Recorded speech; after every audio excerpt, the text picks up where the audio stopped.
Good evening and welcome back to Review Morgue. And Jeanie, how is it going this Yes. evening?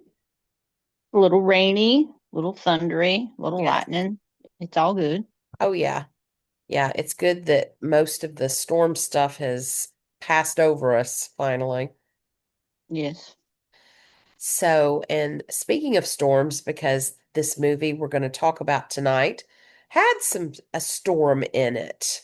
Um, but we are taking an interrupted break from the Roger Corman films because we had this other film that was done in England in 1960 called The Telltale Heart. So it's another Telltale Heart adaptation and it moves it, there are things that are very similar, but it really moves away from the general plot to me of the story.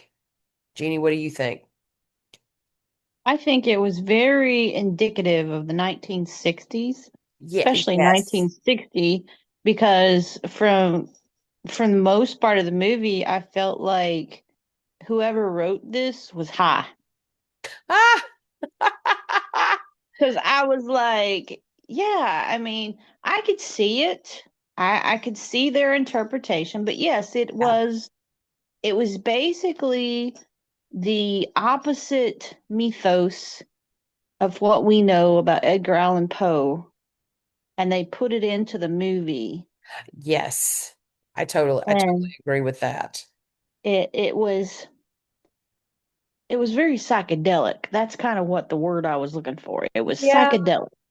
Yeah, in a way, I can totally see where you're going with that. It to me, it's kind of the beginning of those kind of films. Absolutely. Yeah, you could definitely tell it was a product of its time. Yeah. Oh, yeah, absolutely. And the early, you know, rendition of it.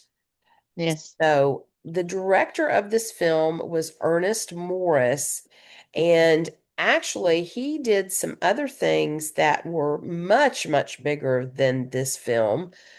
He did The Return of Mr. Moto Mm-hmm. and The Saint. And if I'm I not remember that one. mistaken, yeah, and The Saint was with Roger Moore. Mm-hmm. And the Return of Mr. Moto, I forgot to look up who the actor was that played Mr. Moto, but I think didn't Peter Lorre originate Mr. Moto? That's what I think. Yeah, I think. That's what I remember anyway. Yeah, so just kind of neat because yes, we're taking an interrupted break from the Corman films, but Peter Lorre had his place in those, so just even though that he was not in that film, just to bring him up. So. Yeah, he's connected somehow. Absolutely. Yeah, we've got all these degrees going on. Mm-hmm. So the actors in this film were Lawrence Payne, who played Edgar, who is right behind my head, as Jeannie just said when we first came on Zoom, that he looks like he's about to sniff my head. Yeah, that And fits with the character.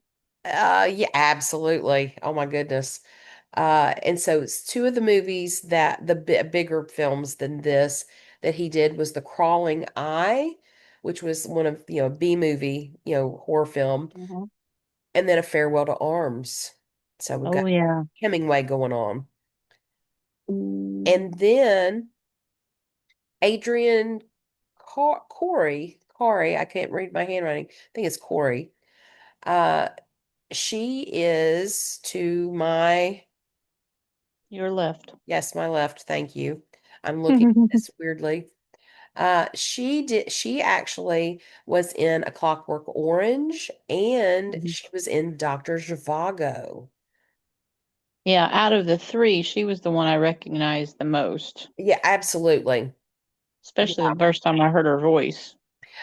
yes. And I remember reading the book Dr. Zhivago in college, and I couldn't wait to see the film. And I watched it like right after I read the book, and I that was just it was amazing, both the book and the film. And then the other actor to my right is Dermot Walsh, and he did other films such as Paper Gallows and Ghost Ship. And so they're Mhm. all British and they have more works than this, but I just basically wrote down just a few of the ones that I was either familiar with or seemed like that's what they were known for. Yeah, So, and then there were they other, definitely were. Those were popular movies that people would probably recognize more than any. I agree. And, there were other smaller supporting actors in the film, but these were the story revolved around these three.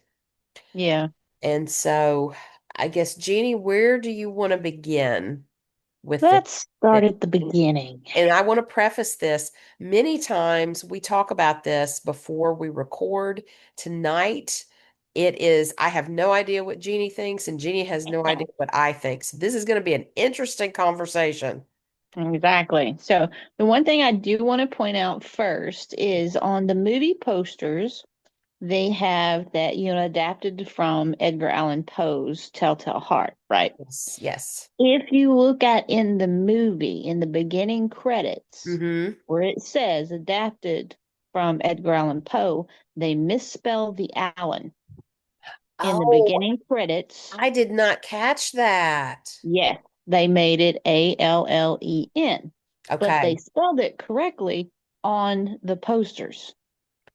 I thought that was kind of interesting. It But really yeah, is. Yeah, that is very interesting that they would have not, caught that. checked that. Yeah. But that there's two different departments there. One's PR, one's, cinematography. So that would be totally two different things. Could have Ab- been just how it is when you're reading something, you kind of just glance over it and don't pay attention. yeah. Well, But yeah, go ahead. Go ahead. no, go ahead.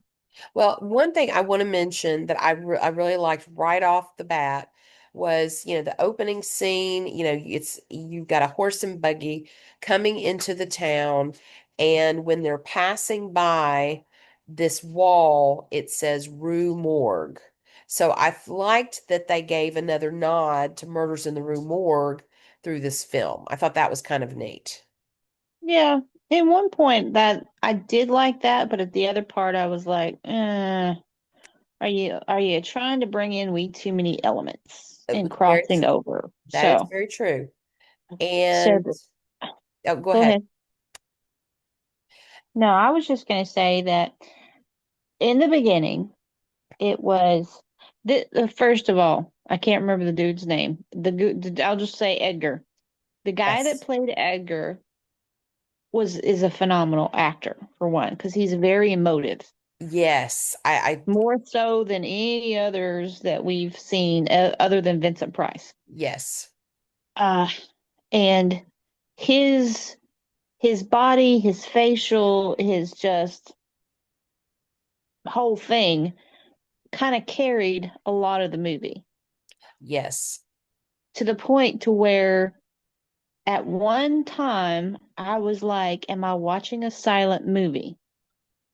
That's a Because really good point. Yeah. it got so there was like no dialogue for like it felt like 20, 30 minutes at the beginning of the movie, Hmm. or the dialogue was so sparse that I was waiting for it to pop up on screen so I could read it, because it's very lack in people talking. That is very true, especially with him.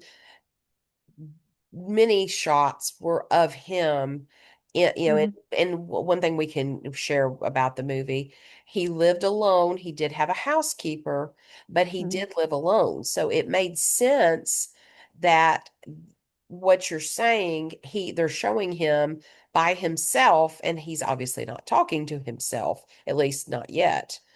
So, Yeah, yeah. but that's what bothered me at the beginning of the movie. Hmm. That one thing. Then the other thing that bothered me at the beginning of the movie is it's nighttime.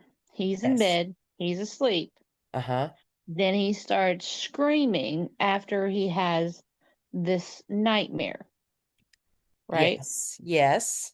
Well, if he lives alone, no one else lives with him, his housekeeper doesn't live with him, his friend doesn't live with him, and all of a sudden, in comes his friend, in comes the housekeeper in his room. Yes. And then you hear the housekeeper, Mr. Poe, and then Yes. I can't remember the friend's name. Why Carl. can't I I think it remember was his name? Carl. Yeah, it's Carl. Yeah, Carl. Yeah.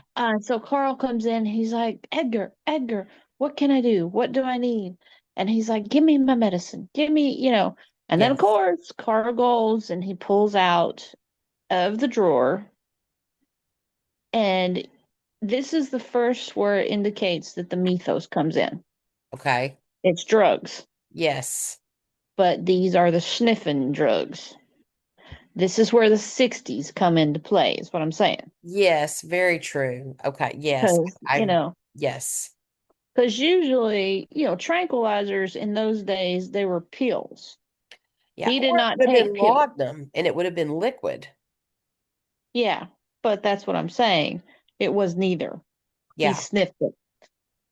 Yeah, So, that is true. Yeah. so I was a little put off and a little confused at the beginning of the movie. Mm-hmm. And then the next move in, it's like then uh whatever her name is. Betty. What was her name? Betty. Yeah, Betty. I don't know why I keep forgetting her name. Betty shows up the next day but what really got me is when Edgar is sitting at the window and it got that rear window feel of Alfred Hitchcock. Oh, yes. And he Well, had went to the bureau and pulled out a folder yes. or a portfolio. And Yes. he was sitting in his rocking chair, opening the portfolio, and all of a sudden he's got all of these pictures, and one is of a woman laying on her side naked, Yes. I thought that was looking odd dead. too. Yes. And I was like, so now we're going from him being a drug addict to him being a possible serial killer. Yes. And stalker and Yeah. everything else. Well, and so when that happened, when he went to the window, I was getting, of course, I of course always think of Rear Window, but I only thought about that for just a half second because when, he hadn't met Betty yet, and she was undressing across the way, and their windows met up, exactly parallel to each other. Mhm. And I was getting Body Double, the movie Body Double vibes. Yeah.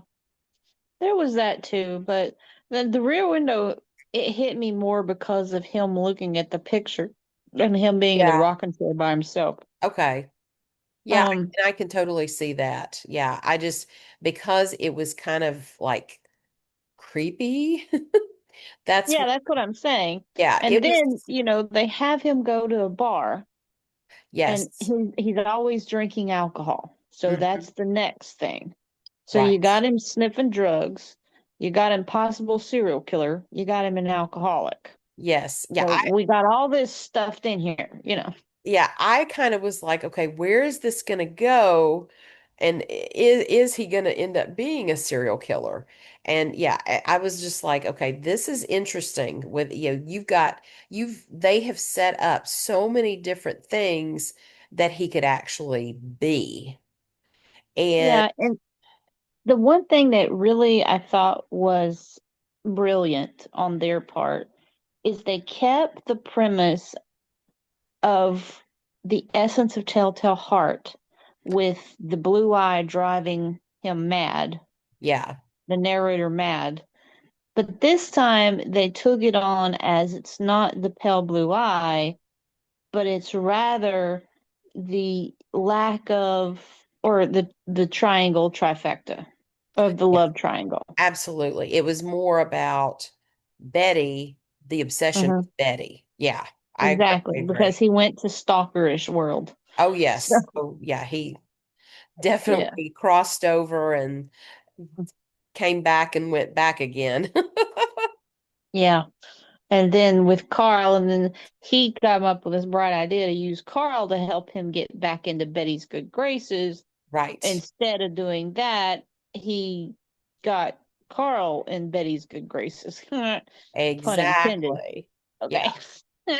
Well, and one thing I want to mention as well is that, going back to what you said about the beginning, when the housekeeper and Carl came in, at that point we didn't realize that Poe lived alone, and it was odd finding out later that he did live alone, and they were there. It kind of made no sense because he was in the bed. And Hmm. so and with her screaming out, Mr. Poe, Mr. Poe. But then when he actually introduces himself to Betty, he introduces himself as Edgar Marsh. Yes. And so Uh, that threw me. Well, that did it first, and then I realized, wait a minute, this isn't what it seems. Right, Because right. that's when my mind clicked, going, oh wait, this is where they flipped the script, so to Yes, speak. yes. And it kind of bothered me really, really badly Mm-hmm. when they did that, Okay. because I was like, because they had it, the nightmare kind of gave the story away at the very beginning. Mm-hmm. Because it starts with his nightmare, and then the housekeeper calling him Mr. Poe, Mr. Poe, and then Carl saying Edgar. So you know that that's where he was introduced as Edgar Poe. Right. But then, as you said, when he introduced himself to Betty and everybody else, everybody called him Mr. Marsh, or, Mm-hmm. he said, my name is, Edgar Marsh. Right. And it was like, hmm. And instead of him being a critic, they had him as the librarian, which I thought that Yes. was kind of cool with that. I like that too. And he was well off. That was another thing that they made opposite.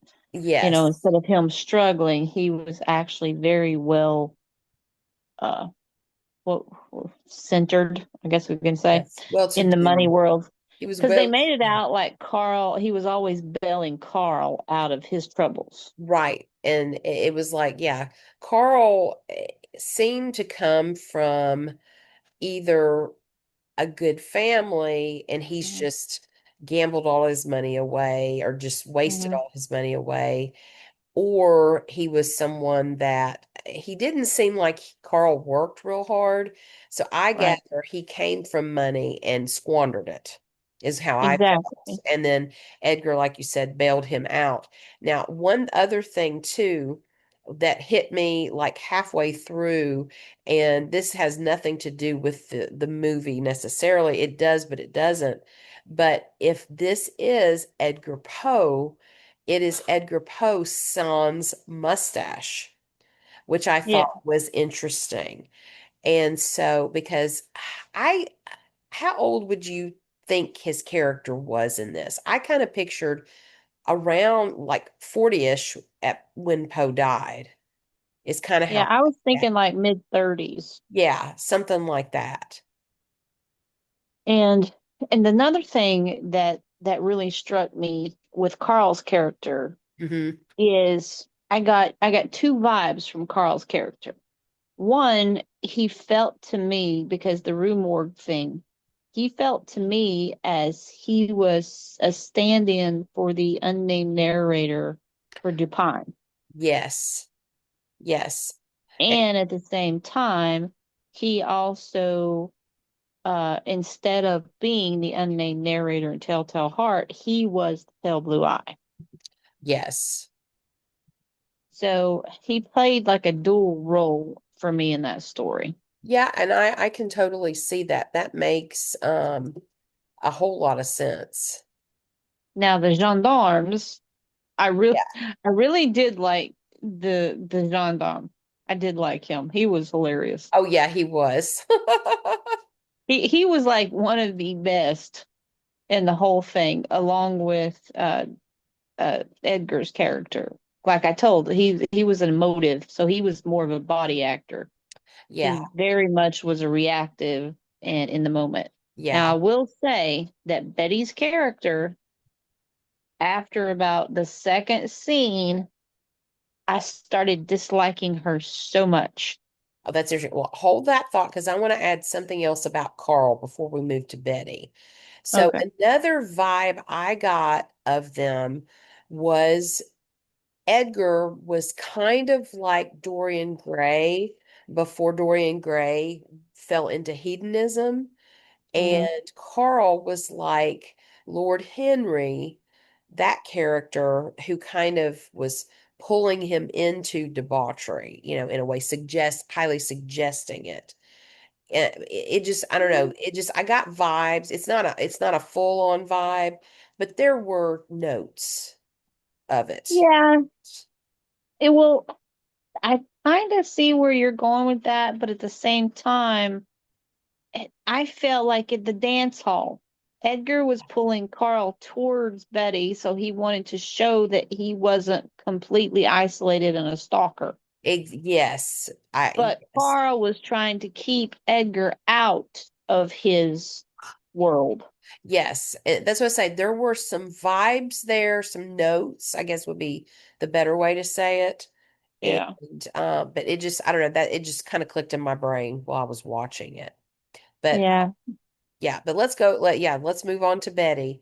So you said the second scene you started disliking her. So what It was after the scene where Edgar walks her to a door, and that whole thing, because at that point you're seeing they're pulling in more of Edgar's psychosis, yes.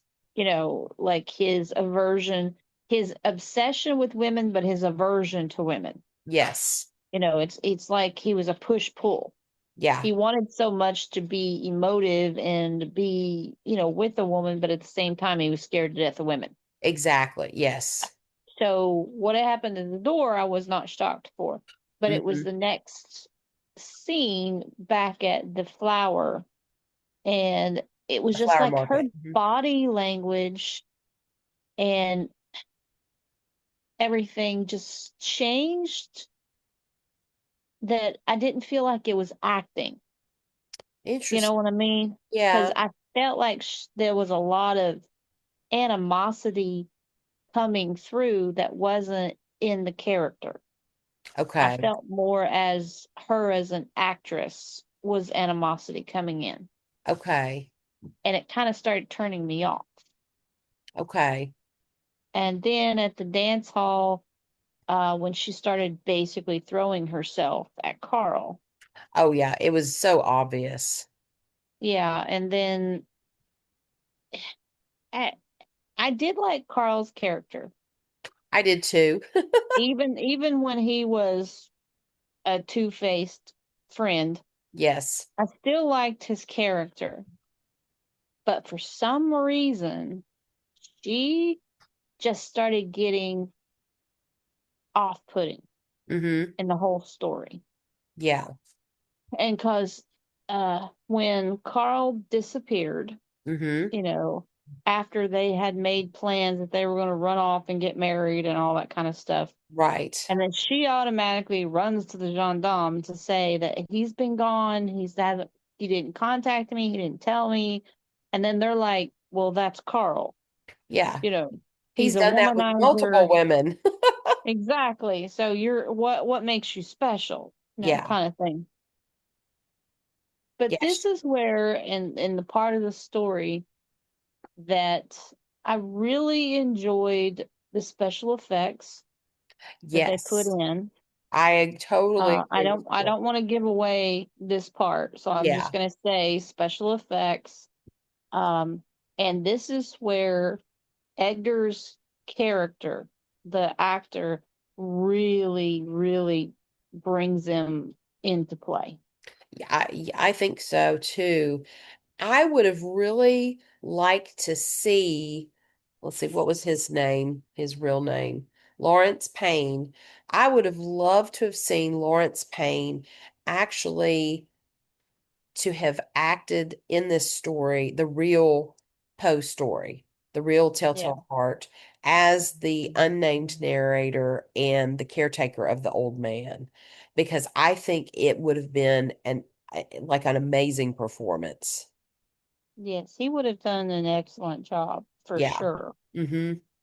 But he actually portrayed that, even though this was like a parody, we're gonna say just say a parody Mm-hmm. of the story, Yeah. and he still brought those main elements of the Telltale Heart into play. Yes. And it was, now I did get a little unnerved, I guess Mm-hmm. you want to say, about the picture on the wall that goes up the staircase, the big picture of the woman's Yes. face Yes. of this older lady, that he would stop and he would rub his finger against her cheek. That was just Yes. creepy as crap. And yes, and he did it especially after staring at Betty undressing and all that. Mhm. And it's just like, who is this woman? And so then I was thinking, okay, she's too old to have been a wife that died. And Mhm. the story indicated that he has never been married. And Right. so was this his mother? Was it, representing Muddy? Like, if you Yeah, look at, I got the muddy part more than I did anything. yeah. And so, yeah, so it was just like, and then so of course that brought me to, Psycho Norman Bates vibes. Yeah, that was the thing that hit me most, because he does have that Norman Bates look, Yes, he does. and Yes. it's like, well, okay, well, we're going that route too. So, Yeah, and I think uh, Psycho came out in 1960, I believe. I think that's the year it came out. I'll look it up real quick. wouldn't surprise me. Yeah, so I mean that Um, even and that would have been American film. So, mhm. Well, and another thing, and yeah, this 1960. is yeah, this is one thing that kind of it kind of I couldn't reconcile with it, and it just kind of bugged me. Is now he had a wash basin in his room. You know, the old timey big porcelain pitcher with the big tub, Right. porcelain tub that you pour water in to wash your hands and everything. Mm-hmm. But then right across the hallway, there was a sink with a spigot that he turned on and turned off. Yeah. I'm going, why? I mean, what? Because I'm like, why would you have a sink with with the actual turn spigot? Because most of the time they were pumps, Right. Yeah. and a wash basin in the lip. And I was like, Yeah, that okay, that that just didn't really mesh with me. It was yeah. like a disconnect. And I know why they did it, because they used the dripping of the water as one of the psychological parts Yes. To drive him to mad. yeah, the beating of the heart, the dripping of the water, Mm-hmm. those kinds of things. But it was like, Yeah, and I loved, weird. like you said, all the special effects with all the different noises Mhm, and showing different things that were going on in the room that mhm. either he was making it up in his mind or things were falling over or something like that. Uh, Exactly. Now, one thing I wanted to go back to with Betty as well is that Edgar was so shy and he lurking after her, and she had just come in new to town. I think she had said at one point she had only been there a couple of weeks to the gendarme, Mhm. and and then he told Carl about her, And Carl's like, oh, you've got to just go do it. Go talk to her. And, just do it. Be bold. And I feel like it might have been a better setup. And I know it was probably a time thing, but I think to show his, like, his shyness, over shyness, I think it would have almost been better for him to, like, have been lurking after her at the flower shop more than once, or, going up to her and maybe like stuttering, or, Yeah. losing his words, at least one time before he just automatically said, I'm going to follow what Carl says and go out there, because I don't feel like a person like that has lived alone and he's so scared of, women, and it was very obvious from how he was acting. I don't think he would have been able to do it one at that one time and convince her to go out with him. Yeah. It was it was very much to where there was this slow lead in to his lack of womanizing, Yeah, up until all of a sudden he kind of overcome all of his fears and was able to speak with her, and then yeah, started hanging out with her, taking out to dance halls. And so it mhm. kind of, it's like we went from 0 to 100 in a minute, and then One next thing you night. Yeah, know we're going, yeah. It just I didn't, it agree. didn't fit with the narrative, and I agree with you there. It was just not kosher. Yeah, and here's the thing too. I wasn't a fan of Betty as well. At first, I felt sorry for her because she was being lurked at, through the window, and it's like, Hmm. you don't deserve this. But then when how she eventually treated Edgar, and things that happened after all of that, Hmm. she became an unlikable character. Yeah, and part of it, I know they did that on purpose for the story. They Yes. made her a deliberate gold digger, for Yeah. lack of a way of saying it. Oh, yeah. Um, but at the same time, like I said, it was, there was just something about her that just was put me Yeah. off of her. And because it was like a reality, like the way Mhm. she was treating Edgar's character on the set. Yeah. It wasn't Edgar, it was like she really had animosity toward the actor himself. Yeah. That's interesting, because I mean, that sometimes can come through on Mhm. the screen. Yes, and but I agree with you. I mean, yeah, I was sympathetic with her at the very beginning, because you could see where the stalkerish ways were coming in for Edgar, and how because at first I was like, all right, is he just stalking her to try to kill her? Right. Or is he, Yes. stalking her because he really likes her? And then you find out that, yes, he truly is falling for her, Mm-hmm. especially when he goes to the jeweler and wants to and pays to have. You couldn't really tell if it was a pendant or a ring that Yeah. he was, it just, you see the stone, and all the jeweler says is he will have it set for him. But he Exactly. doesn't say whether it's a ring or a necklace. Yeah. Yeah, But that's nothing true. ever comes of that. So that's one of the things that No. left me like, okay, you didn't conclude that. Yeah.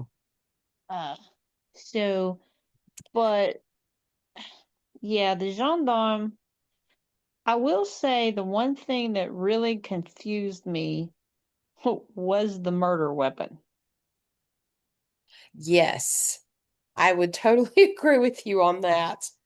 Because I'm going, um, okay, if that's supposed to be a fire poker, Uh, why why is it got a curve in it like that? Because it had almost a 90-degree curve. yeah, I thought that was a weird weapon as well. Yeah, because I'm like, at first I thought it might have been like a saber. That's what I thought it was. That's what I thought as well too. But then But it then, wasn't. yeah, but then at the same time, it's like, wait a minute, pokers are not designed like that. That's Hmm. not a fire poker. And plus, as him using it as a weapon, it would not have bent like that because pokers are made out of iron, Right. and iron doesn't bend. Yeah. And so my thinking was that was the only weapon, that he had in the house Mhm. to be able to kill. Yeah. Yeah, and I understand that and I agree with that, but it just that's the one where the prop department just failed completely. Yeah, I think they could have done much better with that as well. And the one thing another thing that really bothered me is where he grabbed the knife and to cut out the heart, right? Hmm. And he makes this giant X in the middle of his chest. Yes. And I'm thinking to myself, dude, this is where anybody that knows anything about anatomy is where you lost people. Okay, because one, with a a big kitchen knife, you can't make a giant X like that and just pull a heart out Right. intact. Because you got Yeah. to go through the ribs or you got to go up underneath the rib cage and you got to pull and you got all these entrails and all this kind of stuff. No, it's not going to come out that perfect of a heart Oh no. and get it out that quickly. Yeah, And there'd well, be a whole lot more blood than what was shown. oh yeah, and well the breastbone would have had to been broken. The sternum Yeah, to be the able to, sternum, that's what yeah, I'm saying. yeah. But you That you never can. happened.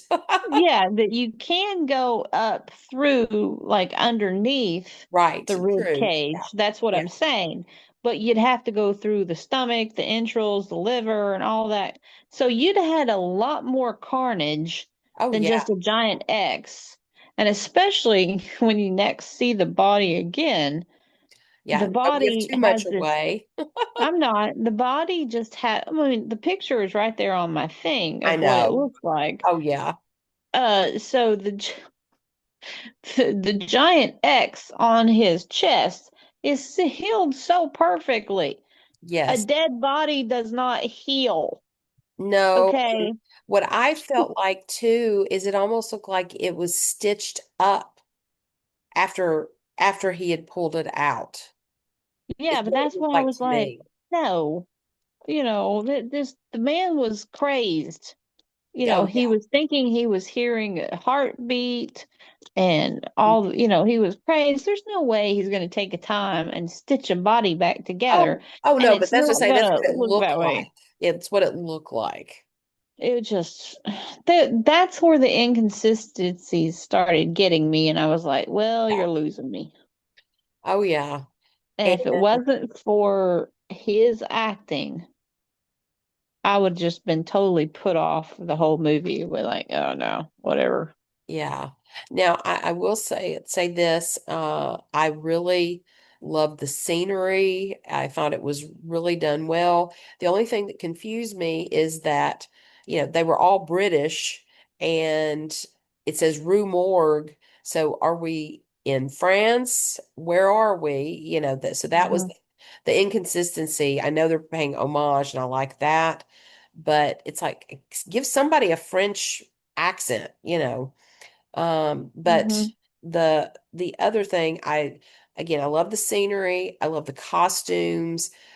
She, like Betty, was always just the outfit, the costumes that she wore. They were absolutely beautiful. They And reminded me so much of My Fair Lady with Audrey Hepburn. yeah, that's a good comparison. Mhm. Absolutely. But she was always like, dressed to a T. Her hair was always done nicely. I Mhm. felt like the level of dresses that she had for her to just be working in a flower shop seemed off. Like you would think that her dresses would have been plainer, because obviously she wasn't in an upper class if she's working in a flower shop. Right, but I got the feeling that when she arrived, remember she had that giant trunk? True. Yes. So it gave me the vibe that where she Hmm. came from some type of wealth and brought it with her. Very And then possible. because she said that she was lucky enough to get a job at the flower shop like the next day after she got there. Yeah. Yeah. So, and I think that was one of the things that wherever she came from, she brought the elegance with her, Yeah.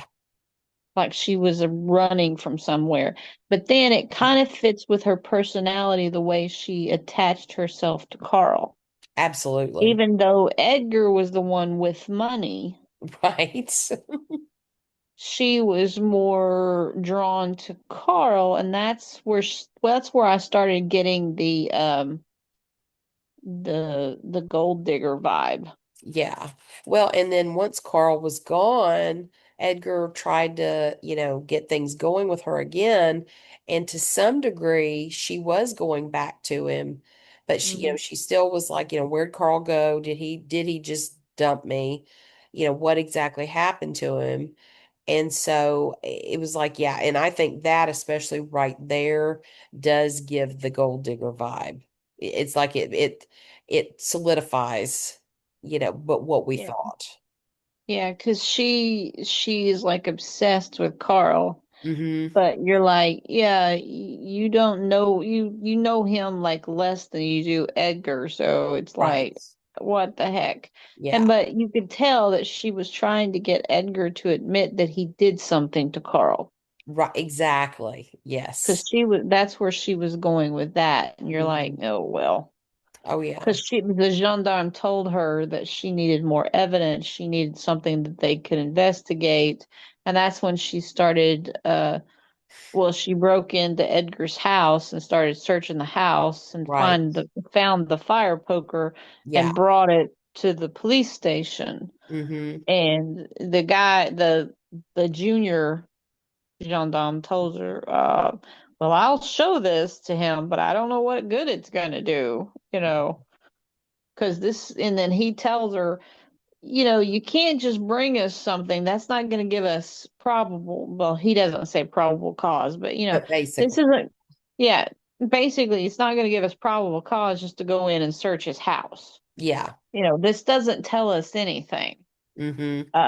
So it was, it did speed up and it did flow very well. That's the one thing I did enjoy, is there was no, except for the very beginning when I thought I was watching a silent movie. Yeah.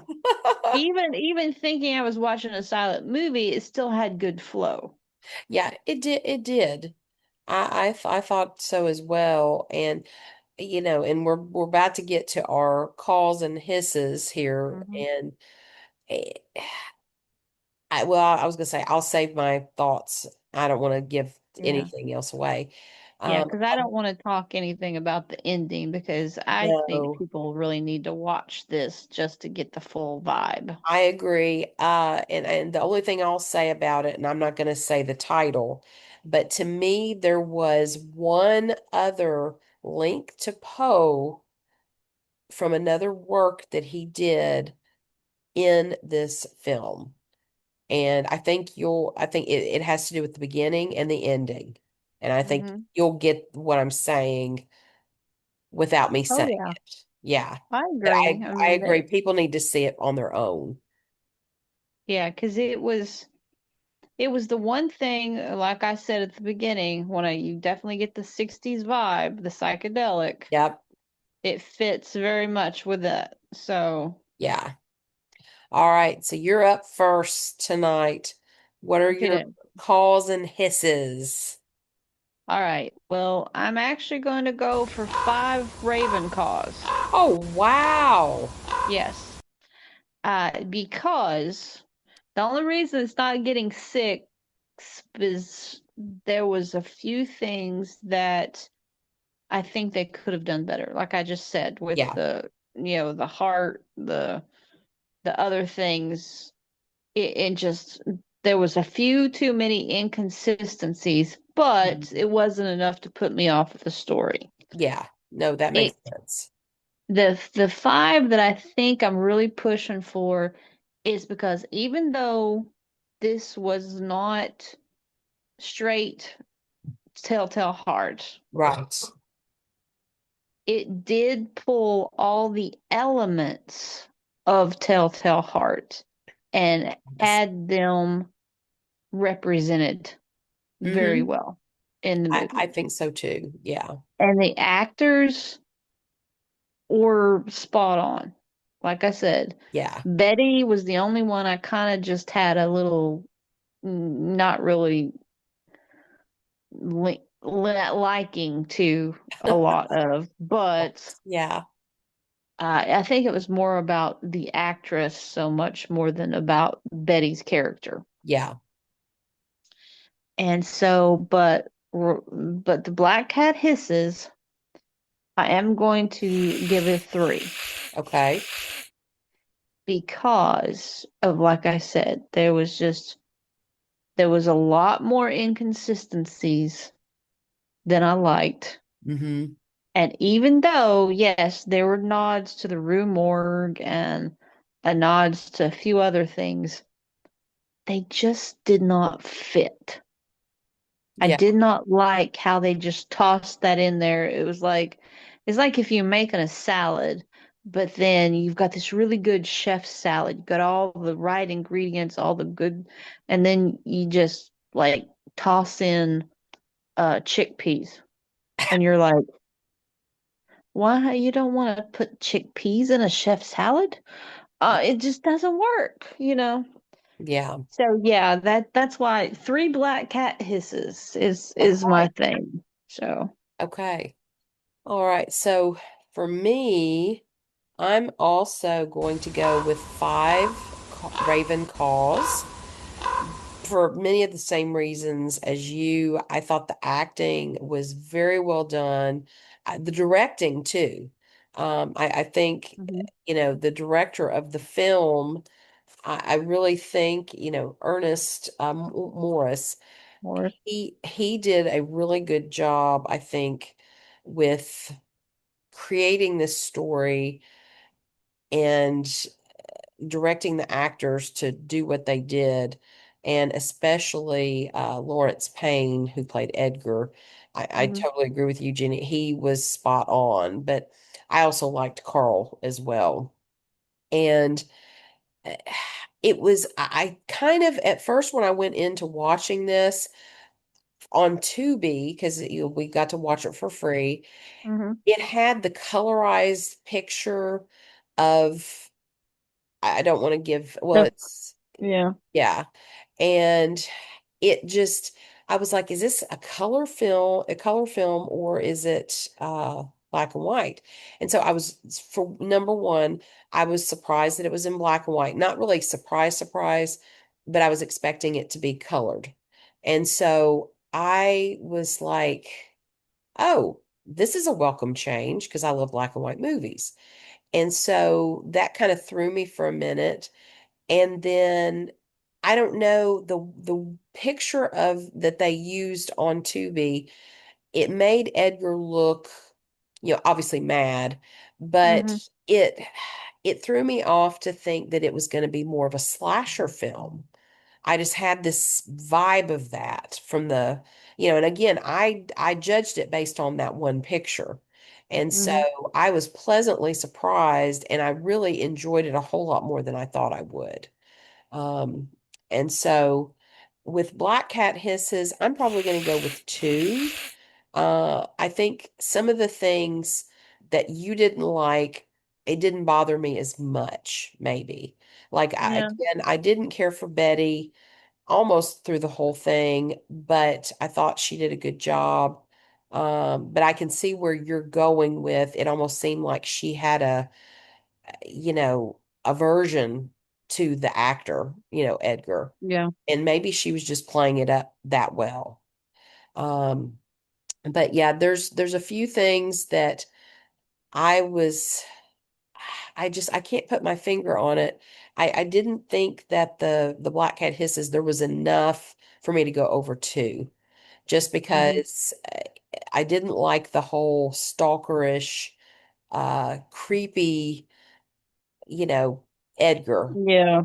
Because to me, if they really meant this to be Edgar Poe, this was not who he was, and so that bothered me. But again, it was a slight part that they kind of moved on with. It wasn't like you suggested of him being a serial killer and he's, lurking and stalking other women.